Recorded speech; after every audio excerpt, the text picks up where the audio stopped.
فأعوذ بالله السميع العليم من الشيطان الرجيم من همزه ونفخه ونفثه. بسم الله الرحمن الرحيم. لقد كان في قصصهم عبرة لأولي الألباب ما كان حديثا يفترى ولكن تصديق الذي بين يديه وتفصيل كل شيء وهدى ورحمة لقوم يؤمنون. سبحانك لا علم لنا إلا ما علمتنا إنك أنت العليم الحكيم. رب اشرح لي صدري ويسر لي أمري واحلل عقدة من لساني يفقه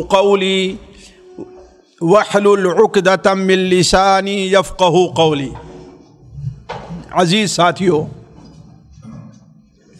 گرامی قدر دینی بھائیوں، آج کی مجلس میں عام روٹین میں جو درس یا تقریریں ہوتی ہیں اس سے ہٹ کر میں آپ لوگوں کے سامنے کچھ عبر اور کچھ نصیحتیں رکھنا چاہتا ہوں۔ آج کچھ تجربے اور کچھ حقائق آپ لوگوں کے سامنے پیش کرنے کا ارادہ ہے۔ اللہ تعالیٰ سے دعا ہے کہ اللہ تبارک و تعالی ہمیں اور آپ کو ہر حق بات کو سننے، اس پر عمل کرنے اور اسے اپنی زندگی میں اپنانے کی توفیق عطا فرمائے۔ ساتھیو، انسانی زندگی ایک تجربہ گاہ ہے۔ اس دنیا میں انسان کے اوپر بہت سے ایسے حالات اور بہت سے ایسے واقعات گزرتے ہیں جو انسان کو سبق حاصل کرنے، انسان کو درس لینے، انسان کو عبرت حاصل کرنے اور اس سے بڑھ کر کے انسان کو اپنے محاسبے کی دعوت دیتے ہیں۔ یہ دنیا عجیب عجائب گاہ ہے۔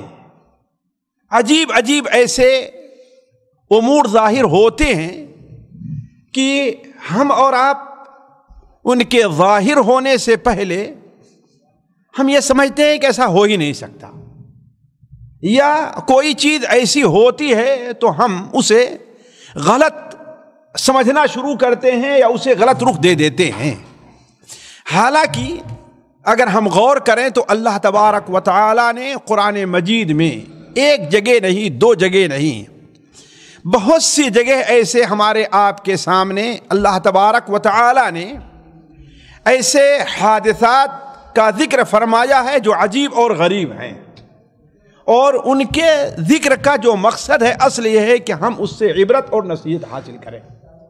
آج کی مجلس میں ہم آپ کے سامنے دو ایک ایسے واقعات اور حادثات جس سے میں ہو سکتا ہے بعض کا میری زندگی سے بھی ایک تعلق ہو اور بعض کا قابل ثقہ اور قابل اعتماد لوگوں کی زندگی سے اس کا تعلق ہے، اس لیے میں اسے آپ کے سامنے رکھ رہا ہوں، اور یہ اشارہ کرتے ہوئے کہ ہمیں اور آپ کو ان سے کیا سبق اور کیا عبرت لینی چاہیے۔ دیکھیے ساتھیوں، سب سے پہلی چیز، سیریا شام کے ایک بڑے مشہور داعی ہیں، اور یوٹیوب پر آپ جائیں، نیٹ کے اوپر جائیں تو ان کے سینکڑوں ہزاروں بیانات موجود ہیں۔ وہ ہیں ڈاکٹر راتب النابلسی۔ انہوں نے بیان کیا کہ ایک بار ایک بڑے ڈاکٹر سے میری ملاقات ہوئی، ایک اچھے ڈاکٹر سے بڑی میری ملاقات ہوئی۔ ایک مجلس میں اس نے اپنی ایک آپ بیتی سنائی۔ کس نے؟ ڈاکٹر نے۔ وہ بیان کرنے لگا کہ جن دنوں میں میڈیکل کالج میں پڑھتا تھا تو ایک بار میڈیکل کالج سے نکلا، روڈ پر آیا اور سواری کے انتظار میں کھڑا ہو گیا۔ اب چونکہ وہ میڈیکل کالج کا اسٹوڈنٹ ہے، ایسے ہی مزاج اونچا رہا کرتا ہے، ڈاکٹری پڑھ رہا ہے، تو کہا کہ ایک سواری جہاں مجھے جانا تھا، آگے جانے کے لیے تیار تھی، میں اس سے طے کیا اور آگے کی سیٹ پر بیٹھ گیا۔ پیچھے 3 یا 4 لوگ بیٹھے تھے، ایک سواری کا اور انتظار تھا کہ وہ آئے، سواری لے تو ہم لوگ چلتے بنے۔ کہا اتنے میں ایک دھاکڑ سا، ایک دبنگ سا، مچلتے ہوئے اکڑتے ہوئے اپنے ایک ساتھی کے ساتھ آتا ہے، بغیر کچھ پوچھے، بغیر کچھ کہے۔ جہاں میں بیٹھا تھا گاڑی کا دروازہ کھولا، مجھے کھینچ کر نکال کے باہر کیا اور میری جگہ بیٹھ گیا، میری جگہ بیٹھ گیا۔ اور اس کا ساتھی پیچھے بیٹھا اور ڈرائیور سے کہا کہ چلو، اور چلتا بنا۔ کہا کہ مجھے بڑا تعجب اور غصہ آیا کہ مجھ سے کہتا کہ ہاں بھائی اتر جاؤ تو شاید میں بات مان لیتا، لیکن یہ دادا گیری، گنڈا گردی کہ دروازہ کھول کر کے مجھے نکالا، اپنے بیٹھ گیا اور چلتا بنا۔ کہا مجھے اتنا غصہ تھا کہ اگر میرے ہاتھ میں ہتھیار ہوتا تو مجھے قتل کر دیتا اس کو۔ ظاہر بات غصے کی بات ہے ہی۔ کہا کہ بس خیر، چلا گیا۔ کہا مجھے 2 گھنٹے انتظار کرنے پڑے ہیں اگلی سواری کے لیے۔ کتنے؟ 2 گھنٹے انتظار کرنے پڑے ہیں اگلی سواری کے لیے۔ جب میں اگلی سواری پر بیٹھا، وہ تو چھوڑ کر کے چلا گیا، اگلی سواری پر بیٹھا اور جا رہا ہوں راستے میں، تو ہم کیا دیکھتے ہیں کہ ایک گاڑی کا ایکسیڈنٹ ہوا ہے، پلٹ گئی ہے۔ جس طریقے سے ہوتا ہے، ہم آپ بھی اپنی گاڑی چلا رہے ہوں، دیکھیں کوئی ایکسیڈنٹ ہے تو دیکھنے کے لیے رکتے ہیں کہ ہم اس کی مدد کر سکتے ہیں، نہیں مدد کر سکتے۔ کہا کہ مدد کے لیے جب ہم لوگ آگے بڑھے گاڑی روک کر کے، تو کیا دیکھتے ہیں کہ یہ وہی گاڑی ہے جس سے مجھے نکال کر کے پھینکا تھا اس نے، اور اس میں جتنے سوار تھے 4 یا 5، ہر ایک کی لاش وہیں پر پڑی ہوئی ہے، ہر ایک کی لاش وہیں پر پڑی ہوئی ہے۔ کہا کہ یہ دیکھ کر کے بڑا تعجب بھی ہوا اور خوشی بھی ایک طرف سے ہوئی، ایک طرف سے خوشی بھی ہوئی، اور ان کی حالت پر ہمیں افسوس بھی ہوا۔ ساتھیو، یہ ایک واقعہ ہے، اس قسم کے دسیوں واقعے ہمارے آپ کے سامنے پیش آتے ہیں، دسیوں حالات ہمارے آپ کے سامنے ایسے ظاہر ہوتے ہیں، لیکن مشکل یہ ہے کہ ہم سن لیتے ہیں، دیکھ لیتے ہیں، لیکن اس سے عبرت حاصل نہیں کرتے۔ میں اسے پڑھا تو بہت سے مجھے اس سے فائدے ملے، لیکن میں ان میں سے 2-1 کا ذکر آپ کے سامنے کرتا ہوں۔ پہلی چیز ساتھیو، انسان کے اوپر انفرادی طور پر ہے، اجتماعی طور پر ہے، گھر کے طور پر ہے، ملک کے طور پر ہے، صوبائی طور پر ہے، اگر کوئی ناگزیر اور ناپسندیدہ حالات پیش آئیں تو انسان کو اس میں ہمیشہ خیر کا پہلو تلاش کرنا چاہیے، شر کا پہلو نہیں تلاش کرنا چاہیے۔ کیا تلاش کرنا چاہیے؟ خیر کا پہلو۔ اور اللہ تبارک و تعالیٰ کی حکمت کے اوپر ہمارا اور آپ کا ایمان ہونا چاہیے۔ اللہ تعالیٰ قرآن مجید سورہ بقرہ ہی میں فرماتا ہے فَاعْلَمُوا أَنَّ اللَّهَ عَزِيزٌ حکیم۔ جان لو اس بات کو اچھی طرح سے، سمجھ لو اس بات کو اچھی طریقے سے کہ اللہ تبارک و تعالی عزیز ہے، غالب ہے، وہ کوئی بھی کام کسی سے مغلوب ہو کر کے نہیں کرتا ہے۔ جو کام بھی اس دنیا میں ہو رہا ہے، آپ یہ نہ سمجھیے کہ اللہ تعالیٰ مغلوب ہو گیا ہے وہ کام ہو رہا ہے، اس لیے ہم تو کہتے ہیں بغیر اللہ کے حکم سے کوئی کام نہیں ہوتا ہے۔ تو جو کام بھی ہو رہا ہے اس دنیا میں، اچھا یا برا، وہ اس لیے نہیں ہو رہا ہے کہ اللہ تبارک و تعالیٰ اسے بدل نہیں سکا، اللہ کے چاہے نہیں۔ اللہ کیا ہے؟ عزیز ہے، اس کے اوپر کوئی غالب آنے والا نہیں ہے، سارے لوگ اس کے سامنے کیا ہیں؟ مغلوب ہیں۔ کوئی بھی آدمی کوئی بھی کام بغیر اس کے حکم کے، بغیر اس کی اجازت کے نہیں کر سکتا ہے۔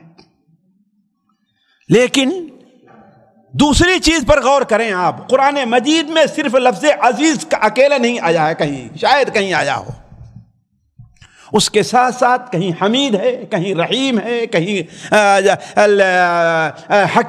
علیم ہے، کچھ نہ کچھ ضرور اس کے ساتھ ہے۔ یہاں اللہ تعالیٰ نے کیا بیان فرمایا؟ فَعْلَمْ أَنَّ اللَّهَ عَزِيزٌ حکیم۔ اس بات کو اچھی طریقے سے جانو کہ اللہ تبارک و تعالی غالب ہے اور اس نے کوئی ایسا کام نہیں کیا ہے جس میں کوئی فائدہ نہ ہو۔ وہ حکیم ہے، جو بھی فیصلہ کیا ہے ہمارے اوپر، ہمارے بارے میں جو بھی اللہ کا فیصلہ ہے وہ حکمت کے اوپر مبنی ہے، بے حکمت نہیں ہے۔ اس میں اللہ تبارک و تعالیٰ کی کوئی حکمت ہے، اس لیے مومن کو ان کاموں میں حکمت کو تلاش کرنا چاہیے۔ اسی لیے حضرت انس بن مالک رضی اللہ تعالیٰ عنہ کی روایت ہے کہ اللہ کے رسول صلی اللہ علیہ وسلم کے ساتھ ایک بار ہم لوگ موجود تھے، اچانک آپ صلی اللہ علیہ وسلم مسکرائے اور ہنسنے لگے۔ یہ حدیث مسند احمد میں حضرت انس بن مالک سے مروی ہے۔ کیا ہم لوگ آپ کے ساتھ موجود تھے، آپ مسکرائے اور صرف مسکرانے پر نہیں بلکہ ہنسنے لگے۔ مسکرانے اور ہنسنے میں فرق ہے، ہنسنے لگے۔ پھر اس بعد آپ نے کیا فرمایا؟ عجبت للمؤمن، مومن کے بارے میں بھی مجھے تعجب ہے یا مجھے بڑی خوشی ہے اس کے اوپر۔ کیوں؟ ان اللہ لا یقضی لہ قضاء الا کان خیر اللہ، مسلمان کے لیے اللہ تعالیٰ کا جو فیصلہ بھی ہوتا ہے وہ مسلمان کے لیے بہتر ہوتا ہے، اس میں کوئی شر نہیں ہوتا۔ ذرا سوچیں آپ، کوئی بھی فیصلہ اللہ تعالیٰ مسلمان کے بارے میں کرتا ہے تو اس میں خیر ضرور ہے۔ اب آپ لوگ سمجھ گئے ہوں گے کہ میں یہ موضوع کیوں چھیڑ رہا ہوں۔ آج کے حالات سے بہت سے لوگ پریشان ہیں، اللہ تعالیٰ کے بارے میں، اللہ کے دین کے بارے میں بدزنی کے شکار ہوتے جا رہے ہیں، اور اپنے دین کے بارے میں بہت سے ایسے کام جو انہیں نہیں کرنا چاہیے، ارے بھائی نہیں کریں گے تو ہم نہیں رہ جائیں گے اس دنیا میں، ہمیں ہمیں مار دیا جائے گا۔ نہیں، اللہ تعالیٰ عزیز غالب ہے، وہ مغلوب نہیں ہے، حکیم ہے، اس کا کوئی کام بغیر فائدے کے نہیں ہے۔ نبی کریم صلی اللہ علیہ وسلم کیا فرما رہے ہیں؟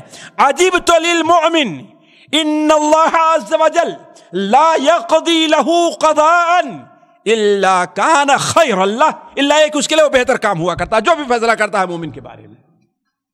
اور ذرا آپ سوچیں، نبی کریم صلی اللہ علیہ وسلم کی زندگی سے اگر آپ اس کی مثال لینا چاہیں تو اللہ کے رسول صلی اللہ علیہ وسلم کی زندگی میں ایک ایسا حادثہ پیش آیا ہے جس نے پورے مدینہ منورہ اور تمام مسلمانوں کے گھر کو جھجوڑ کر کے ہلا کر کے رکھ دیا۔ وہ کون سا واقعہ ہے؟ نبی کریم صلی اللہ علیہ وسلم کی زوجہ محترمہ پر زنا کی تہمت لگانا، نعوذ باللہ من ذالک۔ کس پر؟ مائی عائشہ پر زنا کی تہمت لگانا۔ یہ معمولی واقعہ تھا ساتھیوں، معمولی واقعہ تھا؟ پورے مدینہ میں ایک کوہرام مچا ہوا تھا، لوگوں کی سمجھ میں آ نہیں رہا تھا کیا کریں، کیا ہونا چاہیے، ہو کیسے گیا، کیا ہو گیا یہ۔ لیکن اللہ تعالیٰ نے اس کے بارے میں کیا فیصلہ فرمایا ہے؟ ان الذین جاؤوا بالافک عصبۃ منکم، عفق تہمت کا جو معاملہ گڑھا ہے تم میں سے کچھ لوگوں نے، وہ ایک تھوڑی سی جماعت ہے۔ اللہ کیا فرماتا ہے؟ لا تحسبوہ شرا لکم، اس فیصلے کو، اس قضیے کو، اس معاملے کو اپنے بارے میں تم شر نہ سمجھو۔ ذرا سوچیں آپ، معاملہ حضرت عائشہ پر تہمت کا ہے، لیکن اللہ تعالیٰ کیا فرما رہا ہے؟ اسے تم شر نہ سمجھو، بل ہوا خیر لکم، یہ تمہارے لیے بہتر ہے۔ اندازہ لگائیں، اللہ کوئی بھی فیصلہ کرتا ہے تو وہ کیا ہوتا ہے؟ لہذا اللہ تعالیٰ کے ہر فیصلے میں کس کو تلاش کرنا چاہیے؟ ہمیں اور آپ کو ہمیشہ شر کی طرف ہی نہیں جانا چاہیے۔ قتال، لڑائی جس میں جان کا خطرہ ہے، زندگی کا خطرہ ہے، اللہ تعالیٰ اس کے بارے میں کیا فرما رہا ہے؟ کتب علیکم القتال وہو کرہ لکم وعسى ان تکرہوا شیئا وہو خیر لکم۔ تمہارے اوپر قتال فرض ہے، جس کو تم کیا سمجھ رہے ہو کہ وہ شر ہے، نہ اسے شر نہ سمجھو، ناپسند کر رہے ہو۔ عسى ان تکرہوا شیئا وہو خیر لکم، ہو سکتا ہے کسی چیز کو تم برا سمجھو لیکن وہ تمہارے لیے اس میں کیا ہے؟ خیر ہے۔ یہ اسٹوڈنٹ جو تھا وہ اس کو اپنے لیے برا سمجھ رہا نہیں برا سمجھ رہا تھا؟ جی کتنا برا سمجھ کیا رہا؟ کہہ رہا تھا کہ اگر میرے ہاتھ میں ہتھیار ہو میں تو وہ قتل کر دیتا، لیکن یہ اس کے لیے شر تھا کہ خیر تھا؟ اس کے لیے خیر تھا کہ نہیں تھا؟ تو اللہ تعالیٰ کوئی بھی فیصلہ کرتا ہے، حتیٰ کہ میاں بیوی کے تعلق سے متعلق اللہ تعالیٰ نے کیا بیان فرمایا؟ وَعَاشِرُوهُنَّ بِالْمَعْرُوفِ۔ اس کو آج عام طور پر لوگوں نے چھوڑ دیا ہے۔ اگر اس اصول کو اپنا لیں، شریعت کو، میاں بیوی کا کم سے کم درمیان میں آدھی لڑائی آدھے جھگڑے ختم ہو جائیں گے۔ وَعَاشِرُوهُنَّ بِالْمَعْرُوفِ، اللہ تعالیٰ فرماتا ہے ان کے ساتھ بھلائی دستور کے مطابق معاشرت رکھو۔ ہو سکتا ہے کہ ان کی کوئی عادت تم کو ناپسند ہو، لیکن اس کے اس ناپسندیدگی میں اللہ تعالیٰ تمہارے لیے کتنا خیر رکھا ہو۔ عسى ان تکرہوا شیئا ویجعل اللہ فیہ خیرا کثیرا۔ ہو سکتا ہے کہ تم کسی چیز کو شر سمجھ رہے ہو لیکن اللہ تعالیٰ اس شر کے اندر کیا ہے؟ خیرا کثیرا، بہت زیادہ خیر رکھا ہے ساتھیوں۔ تو یہ چیز ایک مسلمان کو اپنے عقیدے میں رکھنا چاہیے، اپنے ایمان کا ایک حصہ بنانا چاہیے کہ اللہ تبارک و تعالیٰ کسی انسان کے اوپر ہے، کسی جماعت کے اوپر ہے، کسی خاندان پر ہے، کچھ بھی ہے، اگر وہ ایمان والے ہیں، اگر اللہ کے بندے ہیں، اگر ان کے اوپر کسی قسم کی پریشانی مصیبت آ رہی ہے تو یہ نہ سمجھیں کہ ان کے لیے یہ شر ہے۔ کیا سمجھنا چاہیے؟ یہ ان کے لیے، لہذا خیر کے پہلو اس کے اندر تلاش کرنا چاہیے۔ اور اس قصے میں تفصیل کے ساتھ نہ جا کر کے دوسرا جو بہت بڑا فائدہ اس قصے میں ہے ساتھیوں، وہ یہ ہے کہ ظلم بہت بری بلا ہے۔ ظلم بہت بری بلا ہے۔ اللہ تبارک و تعالی کی پکڑ سے ظالم دور نہیں ہے۔ وَلَا تَحْسَبَنَّ اللَّهَ غَافِلًا عَمَّا يَعْمَلُ الظَّالِمُونَ۔ ظالم جو کچھ کر رہے ہیں یہ نہ سمجھو کہ اللہ تعالیٰ ان سے غافل ہے، ان سے غافل نہ سمجھو۔ اللہ تبارک و تعالیٰ جب پکڑتا ہے تو پھر چھوڑتا۔ اللہ کے یہاں، ہمارے یہاں بولتے ہیں کہ دیر ہے اندھیر نہیں ہے۔ تو جو لوگ بھی اللہ کے بندوں پر ظلم کرتے ہیں انہیں اپنے انجام سے غافل نہیں رہنا چاہیے، نہ تاریخ ان کو چھوڑے گی۔ آج اگر دنیا میں کوئی سزا سہے ان کو ملے بغیر چلے جا رہے ہیں تو آگے اللہ تعالیٰ کا عذاب ان کا انتظار کر رہا ہے۔ اور دنیا کے اندر بھی جب تک دنیا رہے گی اللہ کے بندوں کی لعنت ان کے اوپر برستی رہے گی۔ ہر ظالم پر اللہ کے بندے لعنت بھیجتے رہیں گے۔ تو ظلم بہت بری بلا ہے، اسی لیے اللہ کے رسول صلی اللہ علیہ وسلم نے ظلم سے بڑی سختی کے ساتھ روکا ہے۔ ساتھیوں، اس کو چھوڑ کر کے ہم چلتے ہیں ایک آگے واقعے کے اوپر۔ یہ واقعہ بھی عجیب ہے، لیکن میں اس لیے بیان کر رہا ہوں کہ ہم میں سے ہر شخص کو اس کا موقع مل سکتا ہے، اس میں جو فائدہ ہوا، لیکن یہ کوئی ضروری نہیں ہے کہ اس کا فائدہ اس کو معلوم بھی ہو۔ اس کا انجام اس کو دکھائی بھی دے، پتہ نہیں کہہ سکتے کس سے۔ مثال کے طور پر آپ جا رہے ہیں راستے میں، آپ دیکھیں ایک بچہ ہے جو راستے میں کھڑا ہے، آپ اسے اپنی گاڑی پر بیٹھائے اور لے جا کر کے جہاں جانا اسے پہنچا دیا ہے۔ اگر آپ نہ پہنچائے ہوتے تو ہو سکتا اس کو کوئی سواری نہ ملتی، ہو سکتا ہے کوئی ایسا ظالم آتا جو اس کے ساتھ برا سلوک ہو سکتا ہے نا۔ اب آپ کو معلوم نہیں کہ وہ بچہ مستقبل میں کیا بننے والا ہے، کیا آگے بڑھ کر کے وہ کرنے والا ہے۔ اگر وہ نیک رہا، لوگوں کی خدمت کرنے والا رہا تو آپ کو معلوم نہیں ہے، لیکن آپ کے اس عمل کا اس کو ثواب، اس کے عمل کا آپ کو ثواب مل رہا ہے، آپ نہیں جانیں گے۔ اللہ تبارک و تعالی نے عموماً ہماری نیکیوں کے جو نتائج ہیں اس کو پوشیدہ رکھا ہے، ہماری نیکیوں کے جو نتائج ہیں اس کو اللہ نے پوشیدہ رکھا ہے، ظاہر نہیں کیا ہے، ورنہ غیب پر ایمان کا فائدہ کیا ہوگا؟ ہمارے ایمان بالغیب کا امتحان کہاں سے ہوگا؟ اسی لیے اللہ تبارک و تعالیٰ نے نیکیوں کے فائدے کو ہمارے کیا رکھا ہے؟ پوشیدہ رکھا ہے۔ یہ ایک سوڈانی ڈاکٹر کا واقعہ ہے جو انہی ملکوں میں سعودیہ یا خلیج یہیں پر وہ ٹیچر بننے آیا تھا، پرائمری کا استاد بن کر کے آیا اور یہاں تقریباً 12 سال تک وہ مدرس رہا اور ٹیچر کا کام کرتا رہا۔ ایک بار وہ چھٹی جانے لگا تو اس کا ایک ساتھی جو اس کے ساتھ پڑھاتا تھا وہ کہتا ہے کہ چلو میں بھی آپ کے ساتھ چلتا ہوں سوڈان۔ کیوں بھائی؟ اس لیے کہ الخرطوم یونیورسٹی میں میرا بیٹا میڈیکل شعبے میں پڑھ رہا ہے، ذرا اطمینان کر کے آؤں پڑھتا کیسا ہے، کیسے رہتا ہے۔ جس ہر شخص کو ہوتا ہے شوق اپنے بچے کو جا کر کے دیکھے، وہاں اساتذہ سے ملے، پروفیسر سے ملے، کیسا پڑھ رہا ہے کیسا نہیں۔ تو کہا ہے ٹھیک ہے چلو۔ تو اس عربی اپنے ساتھی کو یہ سوڈانی استاد لے کر کے گیا، وہاں بچہ اس سے یونیورسٹی کے احاطے میں ملا، اور ظاہر بات ہے ادھر ادھر بیٹھنے کے بجائے کیا کہا کہ چلتے ہیں کسی کیفے ہاؤس میں، کسی ہوٹل، کسی ناشتہ کیفٹیریا جس کو کہتے ہیں، وہاں چل کر کے بیٹھ کر کے چائے پیتے ہیں اور آپس میں بات کرتے ہیں۔ کہا کہ بیٹھے اور چائے پینے لگے۔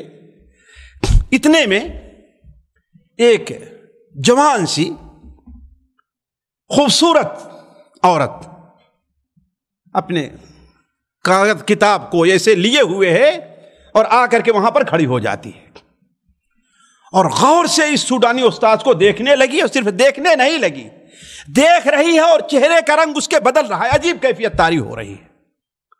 یہ سوڈانی استاد شرمایا کہ ہاں کوئی عورت دیکھ رہی ہے، کیا ہے، سر نیچے کی اور اپنا باتیں کرنے لگا۔ تو وہ جو بچہ تھا جو کالج میں پڑھتا تھا، اس نے کہا کہ چچا آپ اس کو پہچانتے ہیں؟ کہا نہیں میں پہچانتا تو نہیں، البتہ یہ ہے کہ اس کا میری طرف دیکھنا عجیب ہے، اور اس کی عجیب کیفیت دیکھو، اس کے چہرے کا رنگ کیسا بدل رہا ہے۔ کہا آپ میں تو نہیں پہچانا۔ کہا تم پہچانتے ہو؟ کہا کہ بالکل پہچانتا ہوں میں اس کو، میں بالکل پہچانتا ہوں۔ کہا یہ کون ہے؟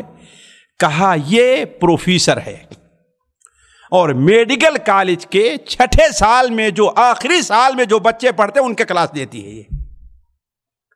یہ پروفیسر ہے اور میڈیکل کالج کے جو آخری سال کے اسٹوڈنٹ ہیں انہیں یہ پڑھاتی ہے۔ کہا اتنا کرنا تھا کہ وہ دوڑی اور آ کر کے اس استاد سے لپٹ گئی اور رونا شروع کر دیا۔ روتے جا رہی ہے، حالت بدلتے جا رہی ہے۔ لوگ یہ سمجھ رہے ہیں کہ شاید یہ اس کا باپ ہے، اس کا بھائی ہے، اس کا کوئی ایسے کتنے دنوں کے بعد ملا ہے جس کو پکڑ کر کے یہ رو رہی ہے۔ کہا اتنی روئی کہ سمجھو کہ اس کے اوپر گشی کی کیفیت طاری ہو گئی۔ لوگوں نے سہارا دیا، یہ دیا وہ دیا۔ جب ہوش میں آئی تھوڑی سی تو کہا کہ حضرت آپ مجھ کو پہچانتے نہیں ہیں؟ کس سے کہا؟ جس سے لپٹ کر کے رو رہی تھی۔ مجھے پہچانتے نہیں ہیں؟ کہا کہ نہیں. کہا میں آپ کی وہی بیٹی ہوں جسے آپ نے انسان بنایا دیا ہے. جو ایک عام انسان تھی جسے آپ نے ایک انسان بنا دیا. میں آپ کی وہی لقیمات یعنی گلگلے بیچنے والی بیٹی ہوں. گلگلے بیچنے والا قصہ کیا؟ گلگلے بیچنے والی. ہوا یہ کہ وہ سوڈان میں کسی ایک گاؤں میں دیہات میں پڑھایا کرتا تھا وہ استاد. اس وقت مدرسوں میں کھڑکی تو بنی رہتی تھی لیکن اس میں کچھ لگا نہیں رہتا تھا, یا اے سی نہیں ہے, پنکھے نہیں ہے, کھڑکی کھول کر کے پڑھایا کرتے تھے. تو کہا کہ وہ پرائمری میں بچوں کو میتھمیٹکس پڑھایا کرتا تھا. یہ استاد میتھمیٹکس پڑھایا کرتا تھا اور کھڑکی کے باہر مدرسے کے صحن میں ایک تقریباً 8 سال 9 سال 10 سال کی بچی 10 سال کی بچی. یہاں رمضان میں لقیمات کھاتے ہیں نا آپ لوگ, یہ لقیمات ہوتے ہیں نا, یہ ہمارے یہاں اس کو گلگلے کہہ لیجیے آپ, ہے نا, اسی کی ایک شکل ہے. تو اس کی ماں اسے بنا کر کے دیتی تھی اور آ کر کے اس مدرسے کے اندر وہ بیچتی تھی. اس لیے کہ اس کے والد کا انتقال ہو گیا تھا, 3-4 بھائی تھے, ماں بوڑھی تھی اور خرچ کے لیے کوئی پیسہ نہیں تھا. بچوں کے خرچ کے لیے اور پڑھانے کے لیے یہ بچی کیا ہے یہ کام کیا کرتی تھی. استاد نے ایک دن اپنے بچوں کا امتحان لینا چاہا. کس کا؟ جو اس کو پڑھاتا تھا. بچوں کا امتحان لینا چاہا. کہا کہ آج میں یہ انعام لے کر کے آیا ہوں, یہ سوال مشکل ہے یہ میتھمیٹکس کا, لیکن جو بچہ اس سوال کو بتلا دے گا اسے یہ انعام ملنے والا ہے. کہا تمام بچے جو پڑھتے تھے ان میں سے کوئی اس کو نہیں بتا سکا. اور یہ کھڑکی کے باہر سے استاد استاد استاد, جیسے ہاتھ اٹھا بچے کہتے ہیں نا استاد استاد استاد. تعجب ہوا کہ یہ بتائے گی. کہا کہ اچھا میں بتاؤں گی سوال کا جواب. استاد نے کہا کہ اچھا بتاؤ. تو بتایا تو اس نے سوال کا صحیح جواب دیا. جو اسکول میں پڑھتی نہیں تھی, کہاں سے سنتی تھی؟ باہر سے سنتی تھی. میں ساتھیوں یہ اس لیے بیان کر رہا ہوں کہ آپ بھی ایسا کام کر سکتے ہیں. آپ بھی ایسا کام آسانی سے کر سکتے ہیں. کہا کہ کھڑکی سے اس نے اشارہ کیا کہ ہاں میں بتاؤں گی, اور اس نے بتا دیا. استاد کو بڑا تعجب ہوا کہ اس کا مطلب کہ یہ کوئی جوہر ہے, کوئی معمولی بچی ہے نہیں ہے. اس لیے کہ جنہیں میں پڑھا رہا ہوں وہ نہیں بتا پائے. اور کہاں سے سن رہی ہے؟ یہ باہر سے سن رہی ہے, اس نے بتا دیا ہے. تو اسے بلایا اور کہا کہ تو پڑھتی کیوں نہیں ہے پھر؟ تو کہا کہ میرے پاس پڑھنے کا خرچ نہیں ہے. پڑھنے کا خرچ ہے, باپ کا انتقال ہو گیا ہے, امی جان یہ گلگلے بنا کے دیتی ہیں, میں لا کر کے بیچتی ہوں یہاں پر, تو اسی سے اپنا خرچ میں گھر کا چلتا ہے. تو اس نے کیا کیا یہ دیکھیے یہاں پر ایک دور آتا ہے کہ شرعی ایک اصول ہے ساتھیو. اللہ نے ایک اصول دیا ہے کہ آپ سے جس نیک کام کا موقع مل جائے کرنے کا وہ کام کر جانا چاہیے, آپ کر لینا چاہیے. کوئی بھی کام. وما تقدموا لانفسکم من خیر وما تفعلوا من خیر. اللہ نے خیر کہا, چھوٹی نیکی کیوں نہ, چھوٹے بھی خیر کام کیوں نہ ہو, وہ کرو گے تو اللہ تعالیٰ اس کا تمہیں بدلہ دے گا. وَأَقِيمُوا الصَّلَاةَ وَآتُوا الزَّكَاةَ, نہیں سورہ حج میں کیسے ہے قاری صاحب؟ نہیں آخر میں ہے کیسے؟ یا ایھا الذین آمنوا ارکعوا واسجدوا واعبدوا ربکم وافعلوا الخیر. کیا ہے؟ وافعلوا الخیر. رکوع سجدے کرو, رکوع کرو, سجدے کرو, اللہ تعالیٰ کی عبادت کرو, اور جو بھی خیر کا کام تم سے ہو سکے وہ کام تم کر جاؤ. یسألونک ماذا ينفقون قل ما انفقتم من خیر، آپ سے سوال کرتے ہیں کہ کیا خرچ کریں. آپ کہیے کہ جو خرچ بھی تم سے ہو سکتا ہے، جتنا بھی ہو سکتا ہے، جو بھی خرچ کرو گے اللہ تعالیٰ کے ہاں اس کا بدلہ پاؤ گے. کوئی ضروری نہیں کہ بہت ہی کہ انسان خرچ کرے. تو یہ کہہ رہا ہوں کہ ہر انسان ہم میں سے ایسے کام کر سکتا ہے. ایسے بعض حادثات کے نتائج اللہ تعالیٰ ظاہر کرتا ہے تاکہ آپ کو اطمینان ہو، ورنہ اصل ہماری نیکی کا بدلہ اللہ تعالیٰ نے کیا رکھا ہے؟ وہ پوشیدہ اور غیب میں رکھا ہے اللہ نے. اسی لیے آپ جانتے ہیں متقین کی پہلی صفت قرآن مجید میں کیا بیان ہوئی ہے؟ ھدی للمتقین الذین یؤمنون بالغیب، وہ جو غیب پر ایمان لے آتے ہیں. غیب کا معنی کیا ہے؟ اسے دیکھا نہیں ہے، اسے سمجھ نہیں سکے، وہ معلوم نہیں آگے کیا ہونے والا ہے، لیکن اس کے باوجود چونکہ شریعت کا حکم ہے لہذا اس کے اوپر ایمان لے آتے ہیں. تو اس نے دیکھا کہ یہ کوئی معمولی جوہر نہیں ہے. اس نے کہا ٹھیک ہے، اب ایسا کرو کہ تم پڑھو. تمہارے اسکول قلم کاپی، جانتے ہیں ہمارے یہاں سعودیہ کی طرح کاپی مفت میں نہیں ملتی ہے کہ نہیں ہے؟ ہر چیز ہمارے یہاں اسکول کی فیس دینی پڑتی ہے اور سارا کچھ دینا پڑتا ہے نا. کہا کہ تمہارے اسکول کا جو خرچہ ہے وہ میں اٹھاؤں گا. اور وہ بھی بڑا خرچہ کیا اٹھے؟ مدرس کی، ٹیچر کی کتنی تنخواہ پہلے ہوا کرتی تھی، ہے کہ نہیں؟ مشکل سے ہمارے ہاں ٹیچر بھلے اپنے بچوں کا خرچہ تو اٹھا لے بیچارے، ہے کہ نہیں ہے؟ دوسروں کو کیا دینا. لیکن دیکھیے یہی مشکل کام ہوتا ہے. انسان کے پاس آسانی ہے، خرچ کیا تب اس نے کیا کمال کیا، کیا کمال کیا اس نے. اسی لیے اللہ کے رسول نے کیا بیان فرمایا؟ سب سے بہتر صدقہ کیا ہے؟ جہد المقل ہے. جہد المقل، جہد المقل کا معنی کیا ہے؟ تو اس کے پاس کچھ ہے نہیں ہے، بہت تھوڑا سا ہے. جو کچھ کماتا ہے بڑی محنت اور بڑی مشقت سے کماتا ہے. جو کچھ ہے اس کی محبت اس کے دل میں کیا ہے؟ زیادہ ہے. اب اس میں سے کچھ خرچ کرتا ہے تو اللہ کے نزدیک کیا ہے؟ یہ سب سے بڑا صدقہ ہے. اسی لیے تو آپ صلی اللہ علیہ وسلم کی حدیث آپ لوگ بار بار سنے ہوں گے کہ آپ نے کیا بیان فرمایا کہ 1 درہم کتنا؟ 1,00,000 درہم پر غالب، 1000 نہیں ہے، کتنا ہے؟ 1,00,000 ہے. 1 درہم 1,00,000 درہم پر غالب آ گیا ہے. کس بارے میں غالب آ گیا ہے؟ ہو سکتا ہے اس کا فائدہ زیادہ ہو جائے انسان کو، ہو سکتا ہے اللہ کے نزدیک اس کا اجر زیادہ ہو جائے، ہو سکتا ہے نا. وہ کیسے؟ صحابہ نے کہا وہ کیسے؟ اللہ کے رسول صلی اللہ علیہ وسلم آپ نے بیان فرمایا جس نے 1 درہم دیا ہے بیچارے کے پاس صرف 2 درہم تھا بس.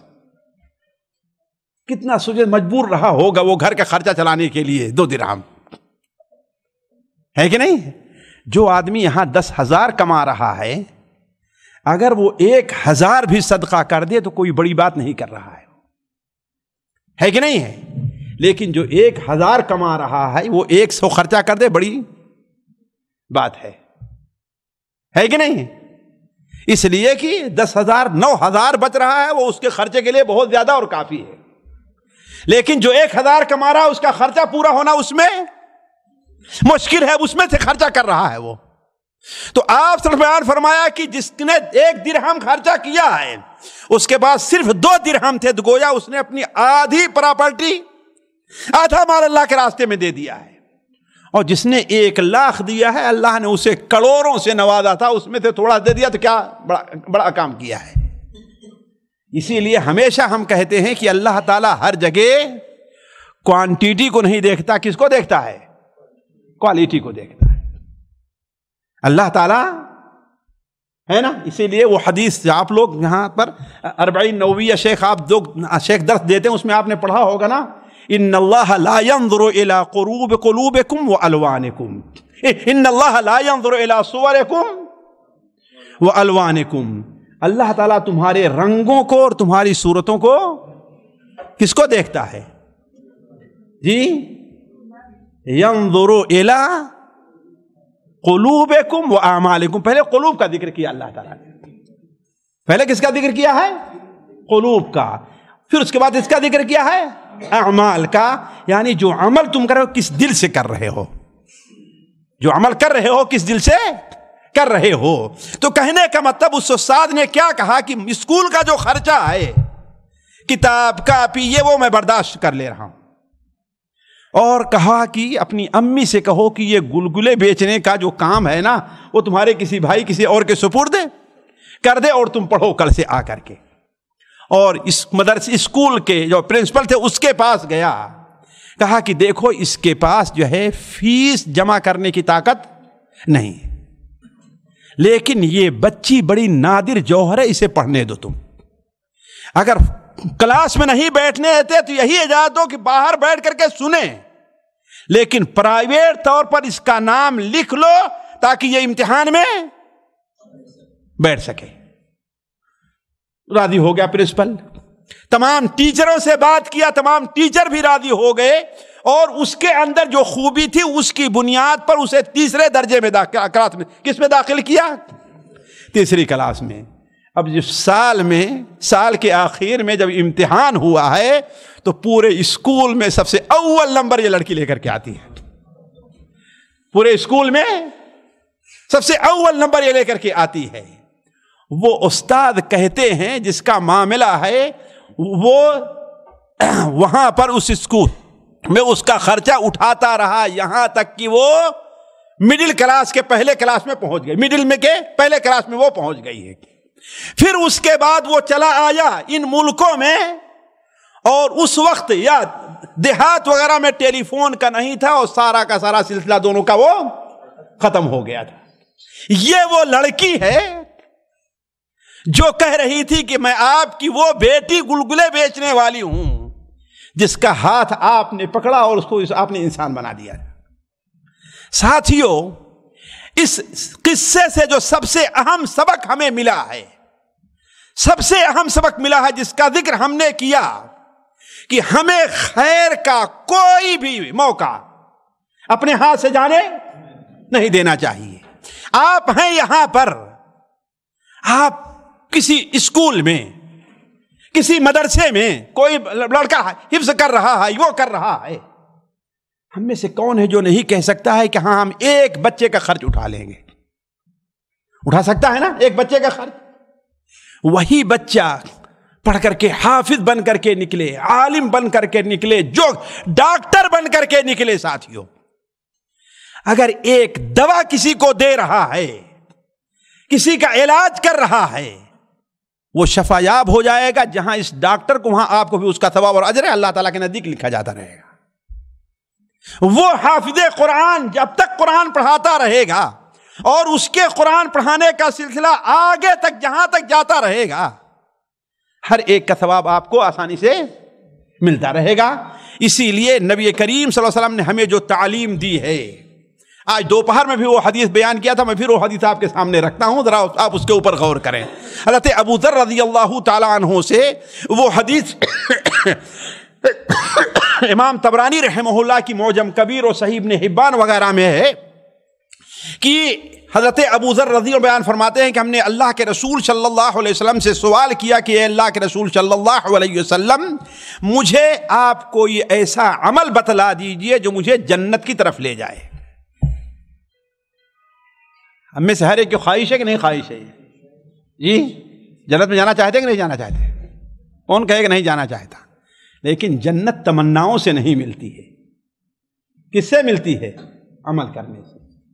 وَتِلْكَ الْجَنَّةُ الَّتِي أُورِثْتُمُوهَا بِمَا كُنْتُمْ تَعْمَلُونَ، تمہارے عمل کرنے کی وجہ سے اللہ تعالیٰ تمہیں جنت میں یہ داخل کر رہا۔ بغیر عمل کے اللہ کے ہاں کسی سے کوئی رشتہ داری نہیں، کوئی اللہ کا بیٹا نہیں ہے، کوئی اللہ کا بھائی نہیں ہے، کوئی اللہ کا، اللہ تعالیٰ جو ہے ویسے اس کو جو ہے اس میں جنت میں حصہ مل گیا کہ ہاں ہمارے بھائی کی جائیداد ہے اس میں ہمارا حصہ مل جائے، کسی کو نہیں ہے۔ سارے کے سارے لوگ اللہ تعالیٰ کے نزدیک کیا ہیں؟ مخلوق ہونے کے لحاظ سے برابر ہیں۔ اس میں سب سے اچھا کون ہے؟ جو اللہ کا خوف اور تقوی اور اللہ کا دین اپنے دل میں سب سے زیادہ رکھ رہا ہے نا؟ تو حضرت ابو ذر نے کہا اے اللہ کے رسول صلی اللہ علیہ وسلم، کوئی ایسا عمل بتلائیے جو مجھے جنت میں داخل کر دے۔ آپ نے پہلا عمل کیا بتایا کہ اللہ پر اور اللہ کے رسول یا آخرت، اللہ اور آخرت کے دن پر ایمان لے آؤ۔ یہ سب سے پہلی سیڑھی ہے، یہی چابی ہے، یہی دروازہ ہے۔ یہ نہیں ہے تو آپ دروازے سے باہر ہیں، اندر نہیں ہیں، دروازے سے باہر ہیں۔ یہ چابی مل گئی آپ کو، آپ اندر جا سکتے ہیں۔ تو آپ نے کہا اللہ اور آخرت پر ایمان لے آؤ۔ حضرت ابو ذر نے کہا اے اللہ کے رسول صلی اللہ علیہ وسلم، کیا ایمان کے ساتھ کچھ عمل بھی کرنا ہے؟ آپ ذرا غور کریں، جو ہمارا موضوع ہے، جو قصہ ہے، اس سے کتنی مناسبت رکھتی ہے یہ حدیث۔ آپ نے بیان فرمایا کہ اللہ تعالیٰ نے جو کچھ دیا ہے اس میں سے خرچہ کرے۔ یرضخ مما رزقہ اللہ، اللہ نے جو اسے روزی دی ہے، جو مال دیا ہے، اس میں سے کچھ نہ کچھ خرچہ کرے۔ حضرت ابو ذر نے کہا اے اللہ کے رسول صلی اللہ علیہ وسلم، اگر فقیر ہو اس کے پاس کچھ بھی نہیں ہے، اگر فقیر ہو اس کے پاس کچھ نہ ہو تو کیا کرے؟ آپ صلی اللہ علیہ وسلم نے ارشاد فرمایا کہ اگر فقیر ہے، کچھ نہیں کر سکتا ہے، تو بھلائی کا حکم دے اور برائی سے روکے۔ جی کیا؟ بھلائی کا حکم دے اور برائی سے، یہ معمولی چیز نہیں ہے۔ میں ابھی اس کی اہمیت کے پیش نظر نہیں جاتا، لیکن اس کا کتنا فائدہ ہے، بھلائی کا حکم دینے، برائی کے روکے۔ ایک آدمی ہے نماز نہیں پڑھتا، باہر کھڑا ہوا ہے، آپ نے کہہ دیا چلو نماز پڑھو، لے کر کے گئے جہاں وہ نماز پڑھ رہا ہے، اسے اپنی نماز کا ثواب مل رہا ہے، وہیں آپ کو بھی اس کی نماز کا ثواب مل رہا ہے۔ سمجھ رہے ہیں نا؟ اور صرف یہی نہیں، اللہ کے ہاں کچھ کمی ہے؟ آپ اس راستے پر اپنے والد کے سمجھانے سے آئے ہیں، تو آپ کے والد کو بھی اس کی نماز کا ثواب مل رہا ہے۔ اب سلسلہ کتنا چلا جائے گا؟ تبھی تو اللہ تعالیٰ فرماتا ہے ان الذین آمنوا وعملوا الصالحات لهم اجر غیر ممنون۔ غیر ممنون یعنی جو رکنے والا نہیں ہے۔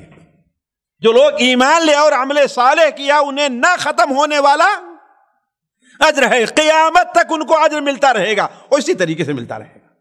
اسی لیے اہل علم ایک نقطہ بیان کرتے ہیں کہ دنیا میں جب سے حضرت آدم علیہ السلام اس دنیا میں آئے ہیں اور قیامت تک سب سے زیادہ نیکیاں کس کے نامہ اعمال میں روزانہ لکھی جا رہی ہیں؟ جی سب سے زیادہ نیکیاں کس کے نامہ اعمال میں لکھی جا رہی ہیں؟ نبی صلی اللہ علیہ وسلم کے۔ اس لیے کہ آپ کے بتانے سے جتنے لوگوں کو ہدایت ملی ہے، کسی اور نبی کے بتانے سے اتنے لوگوں کو ہدایت نہیں ملی ہے کہ نہیں؟ امت محمدیہ جنت میں 2/3 حصے کی، 2/3 جگہ کے حصے میں رہے گی۔ وہ ذرا سوچیں آپ، جتنے عالم آئے ہیں، جتنے فقیہ آئے ہیں، جتنے قاری آئے ہیں، جتنے مقرر آئے ہیں، جتنے واعظ آئے ہیں، قیامت تک آتے رہیں گے، ہر ایک کو اس کے وعظ کا، اس کے پڑھانے کا، اس کی کتاب لکھنے کا، اس کے صدقہ کرنے کا جو ثواب مل رہا ہے، وہی ثواب ہمارے نبی کے بھی نامہ اعمال میں لکھا جا رہا ہے۔ وَإِنَّ لَكَ لَأَجْرًا غَيْرَ مَمْنُونَ۔ تبھی تو اللہ نے کیا فرمایا؟ آپ کو وہ اجر مل رہا ہے جو کبھی ختم ہونے والا نہیں۔ ایسے ایک مومن کو بھی نہ ختم ہونے والا اجر ہے، وہ اسی طریقے سے چلتا رہے گا۔ تو آپ نے کیا بیان فرمایا؟ اگر اس کے پاس کچھ نہیں ہے تو کیا کرے؟ بھلائی کا حکم دے اور برائی سے۔ ہم اس میں کتنا، ہمارے کمرے میں ایک ساتھی ہمارے بغل میں بیٹھا سوتا رہتا ہے، ہم اس کو نماز کے لیے نہیں کہتے، ہے بات صحیح کہ نہیں صحیح ہے؟ ڈرتے ہیں کہ ناراض ہو جائے گا، ہے کہ نہیں؟ یہ گناہ ہمارے اوپر ہو رہا ہے اگر ہم منع نہیں کر رہے ہیں، اس کو برائی سے نہیں روک رہے ہیں۔ تو آپ نے کیا بیان فرمایا؟ اگر وہ صدقہ نہیں کر سکتا تو کیا کرے؟ بھلائی کا حکم دے اور برائی سے روکے۔ تو حضرت ابو ذر نے کہا اے اللہ کے رسول صلی اللہ علیہ وسلم، اگر بالکل ناکارہ ہے، عائی ہے، بزدل ہے، اسے کچھ کہنا نہیں آتا، تو وہ کیا کرے؟ تو آپ صلی اللہ علیہ وسلم نے ارشاد فرمایا کہ ٹھیک ہے اللہ نے اسے کچھ ہنر دیا ہے نا، کسی کا کوئی کام کر دے، اللہ نے اسے کوئی ہنر دیا ہے، کچھ نہیں ہے تو گاڑی ہے، اس ہنر ایک دیا ہے نا، غریب لوگ ہوں گے ان کو پہنچا دے کہیں پہ جا کر کے، بنائی ہے، میسن ہے، اس کو ہے کہ نہیں ہے، دیکھیں کوئی غریب ہے، کوئی مسکین عورت ہے، کوئی یتیم بچہ ہے نا، اس کے پاس ضرورت کمرہ نہیں ہے، سردی میں رہتے ہیں، ہے کہ نہیں ہے، اگر ایک کمرہ کہے ٹھیک ہے بھائی تم سامان لے آؤ میں کمرہ تمہارا مفت میں بنا دے رہا ہوں، اللہ کی قسم جب تک رہیں گے اس کمرے میں، نماز پڑھیں، یہ کریں وہ کریں، ہر ایک سبب بنائی کو ملتا رہے گا۔ ایک انجینئر ہے، ایک الیکٹریشین ہے، اسی پر قیاس کر لیں، جو بھی ہنر اللہ نے دیا ہے وہ ہنر کیا کرے، اس کو کرے۔ کہا اے اللہ کے رسول صلی اللہ علیہ وسلم اگر ایسا کنڈم ہے اسے کچھ کرنا ہی نہیں آتا، اسے کچھ کرنا نہیں آتا ہے، کوئی ہنر اس کے پاس نہیں ہے، تو آپ نے کہا اچھا کم سے کم جو ہنر کر رہا ہے اس کی مدد تو کر دے، تھوڑی سی، کوئی مظلوم ہے مغلوب آدمی اس کی مدد تو کر دے، سہارا تو دے دے اس کو۔ کہا اے اللہ کے رسول صلی اللہ علیہ وسلم یہ بھی اس سے نہ ہو سکے، تو آپ نے کہا تم بھی عجیب آدمی ہو، اتنا نہ کرا انسان ہو جائے کچھ بھی نہیں ہو پائے گا اس سے، تم چاہتے ہو تمہارے ساتھی میں کوئی خیر نہ رہے، تو اگر کچھ بھی نہیں کر سکتا ہے تو اپنے گھر میں بیٹھ جائے، اپنے شر سے لوگوں کو محفوظ رکھے، یہ اس کے لیے صدقہ ہوگا، اپنی نظر سے، اپنے ہاتھ سے، اپنی زبان سے، اپنے غلط خیالات سے کسی کو تکلیف نہ پہنچائے، تو یہ ساری چیزیں اس کے لیے جنت میں جانے کے سبب بنیں گی۔ تو کہنے کا مطلب یہ ہے ساتھیوں، ہم میں سے ہر شخص کو یہ موقع مل رہا ہے۔ شیخ وقت ہے کچھ ختم ہو گیا، ختم؟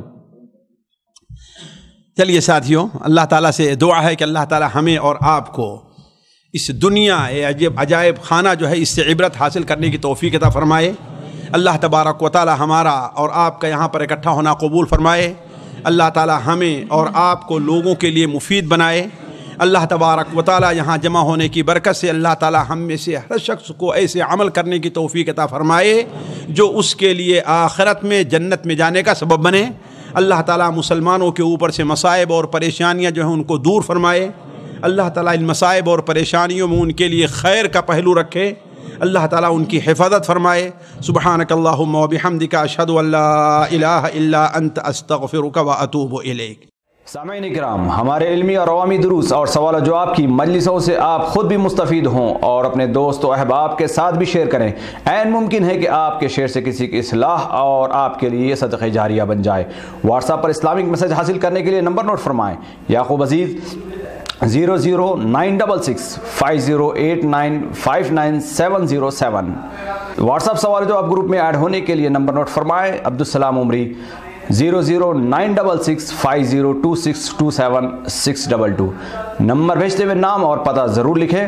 اسی طرح ہمارے یوٹیوب چینل اسلامی دعویٰ کو ضرور سبسکرائب کریں تاکہ ہماری ہر نئی اور اہم ویڈیو کی اطلاع آپ کو فوری حاصل ہو جائے۔ تمام دروس، مقالات اور سوال و جواب سیریز کے لیے ہماری مشہور ویب سائٹ www.islamidawah.com کا مشاہدہ کرتے رہیں۔ السلام علیکم ورحمۃ اللہ وبرکاتہ۔